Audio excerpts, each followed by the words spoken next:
Honorable CM 𝐀𝐍𝐀𝐋 nahan tasengna haragadi madu lokthoknaba tawkhrani haiba wada ngakpase Manipur praja miyamgi wa se khoi lengakpasing na ngakte haidokhiwa ngakte habase kuki yone ding asi sungai kaigino haikanda makhoi ahum do puthokhragani haibde makhoi ahum gi thawaina asuk yamna belu leiriba natra matum ka aga hat kare hariba thonga bo bijaram yai hena singnara leiriba naga gi miyoi taru natra gana jiri da hat khiba angang maja infant yauna hat khiba kango then makhut lonara kanda maki nungsi jaba nupi dugi manakta leikhiba kakching kunodagi adugumba miyoi ama makhut lonara bo hat khiba natra atop hemajit ki lingthoi ngambigi natraga aikhogi kenogi laimakhongi army camp dagi manghiba kamal babu gi matangda madugumba humanity haba poto leitraba jaga kangu duda kari gi damakta sanga gi lisa chatpa mapi thongdaba jaga da leido kangu singdu gi damakta kari gi manipur gi doctor sing magi professional ethics ngakna tawbuni khopani kari gi madudaida makhoi adugi layeng bani haba pot kari gi no madugi achobu question am lai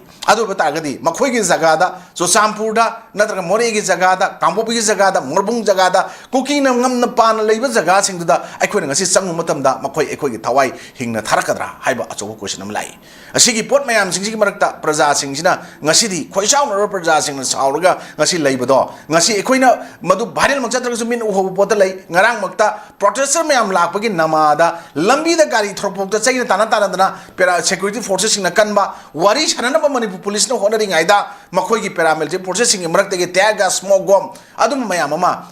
capsule ba aduna machi irang ase loishna bo honari bra thuga hena kangkhatlaga hena lebak sigi peace thuga ina ba honari bra haiba potuni swai de koina hai hojik so still article 356% rules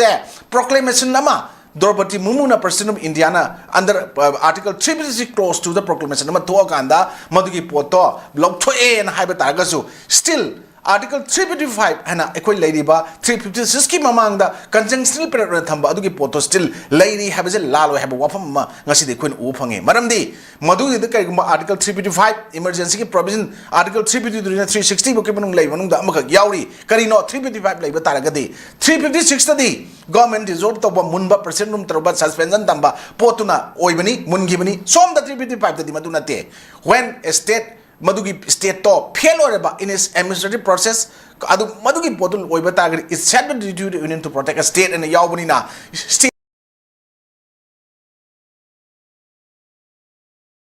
PBI have Article 355 the Yawi. Aduna Maramurkanda Cobra Unit Commando, Masimam Hyber Sharpie, Tazalakre, Makogi DIG, Amakakna, the Shena, Manipuri government Matakta, Madugi government Wat Tadana, Operation to Wumatamda, Mokoi Kanamdagi, State Force Mateng, Central Paramilitary Force to Mateng Galdam Mokoi Satagani Hyberza, Article 355 Sel Labana, Hybangambani, Lowy, Natragadi, State subject, Union subject, and a concurrent list and a ladyba, Division of Power, the Executive Legislature, Judiciary, Natraga State subject, Union subject at one Paragadi, law and order should be the state subject, but was it state subject or the Wapanka Oire, Madam Maduna, Center Gi, Adugi, Union the Gi, Tarakpa, Adugumba, State Ki, Ayaban, Hana, Logan, Tazalak, Tazalaga, Lady Bakangu Singna, Kushira Sitoroga, Ekogi Tasina, Pulisna, Adugumba, Iran. Mob justice tolaka do de kanna honor wari watai sharing I just mob toke to toy to aduga mayam sing se disperse to no ba te gas natra ising water cannon sin nagera lachi sars to gera nomi aseng bu kap gera torga tangkhai ga dawni habai panang go tang urga to buse yam laibok thimni lawi adu rimski aduga miyo ahum do puthokra ne honorable cm nan thaja pi aibo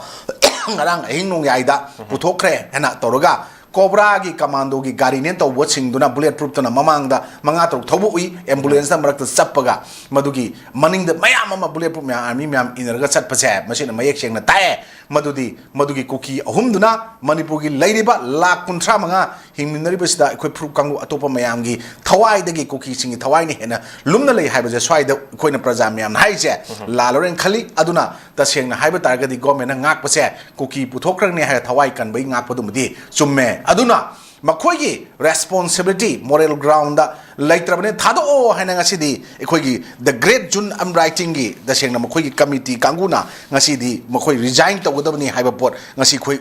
uba phange maram di kaigino hai kanda masi hari ji karigino ekoigi the sengna hare gadi Manipur da ngasi laiba ekoigi kanogi miyang gi mihut ne laiba singse masidi ta sengna hare gadi masagi responsibility masak khangdre haibuduna ekoigi jun uprising gi kun ga manga su borang ni handaki organize celebration committee na tasengna madugi pota sumaina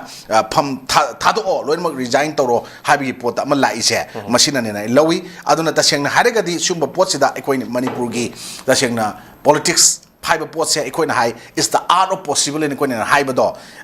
Only it can apply to the cookie proof kangu katani opinion observation ay tamjaningi maram di madugi example of the PJ rims ki tawdog tuni aduna ay hygienic a leader must be a servant not a master. He must be willing to lay down his life for the people he leads hyper do. Masi loinamak ekoi electricity na kaw topoduna saroktana ekoi na sudum higher gala aduna yamna ideological difference laiba leadership ki struggle aduga policy ki dispute like potuna internal conflict amdi conflict to ali bani haibase ikoina mayek sheng nga sidi khange khangaba potu da ikoina haininge a leadership is not about the title or destination, is about the impact, influence and inspiration. A leader is a dealer in hope and Napoleon Hiram Magazine koi Manipur swai la le and I lowi aduna koi conflict is a class of disagreement between two or more party involving opposite needs, goal, values and perception. I would say sumabina cookie koi the tora Canada banina koi mate presamiam si an pavani hoshi rim stem cookie mayama cookie umbrella the tupa makoi cookie nasad hamadum there when he came to the money adubo no may kamna ba marakta terrorist marakta ki putrokon no moina panba mokoi masel kamna budi laing bayaro haibane bas dei koi di lalo laing bayaro lalo bo phau FIR lokalu natra mokoi ki mata investigation taw haibane ba sida prajamiam lana interpretation voice hanna bo hono ji kari gi no haiba question ji ba adu ta ga di akoi gi chana leibak si di akoi politics natra administrations di tasengna yarung ga pangkak oren lawe cobra unit commando aigera manipur police aigera security force mayam je yarum akoi gi yanau ondriba yarum pepe lauba koi tok tab da kai ba yerum je yanau ola ka khan ba adum ba yerum do pakhak oire yerum du gi duna yanau si karom gi chekhai ra phakai ra ma yanau ola ka do khang da ba mayon khang da ba yerum adum ba pot am khak oire aduna masi pankhak oire haib da ka su laloren thami adubu ola oi haib da nate yerum du madu yanau on ma ngamgidra manipur gi soin da natra ka yerum oina nam pummaga natra kai ra ga Sinaba Yadana, Mangi Gadra, Lady Bamaki Packet with Todang Mayam Zabze. I saw a question of Malay. I don't see what Mayam sings here. I couldn't swide in singing. Nasidi Equina, Adugumba, Manipurgi, Tangulata, unrest of a pot Mayam lady. Adudi, Masiki is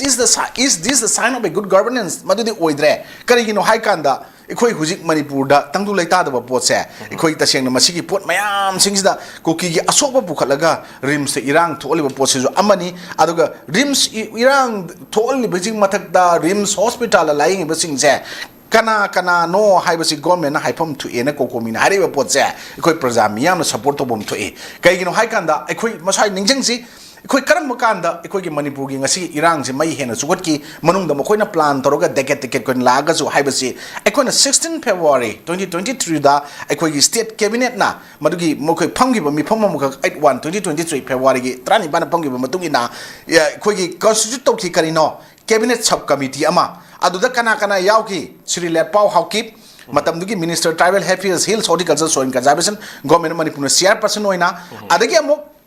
Siri Awangboy Nimai, Minister Water Resource RNDM Manipur member oina. Aduga Siri Basanta Kumar Singh, Minister Education, Law and Legislative Affairs Manipur member oina makoi ani makoi ohum na tawbaze. Order in the name of Governor on 16 February 2020 kanan toi hujiki Agriculture Department Director oiba hujing matamdugina Joint Secretary Home Government Manipur oiba Peter Salamna 16 to 2020 toke. Sigi matung tho matung da aikona kaidawre masigi pot mayam thola matung da aikoi masi kaidawre haikan da aikoina April da makoi gi cabinet subcommittee duna singata 1/4/2023 ge 7:30 am ge moi time by chute gi office gi chatlaga pung 10 da moi aduda moi kaino da singat ki police station da thungra kan da makoina mayam ama koi wafam mayam ama reporter tham ko da yaugi le pau hau ki masana kari tham ki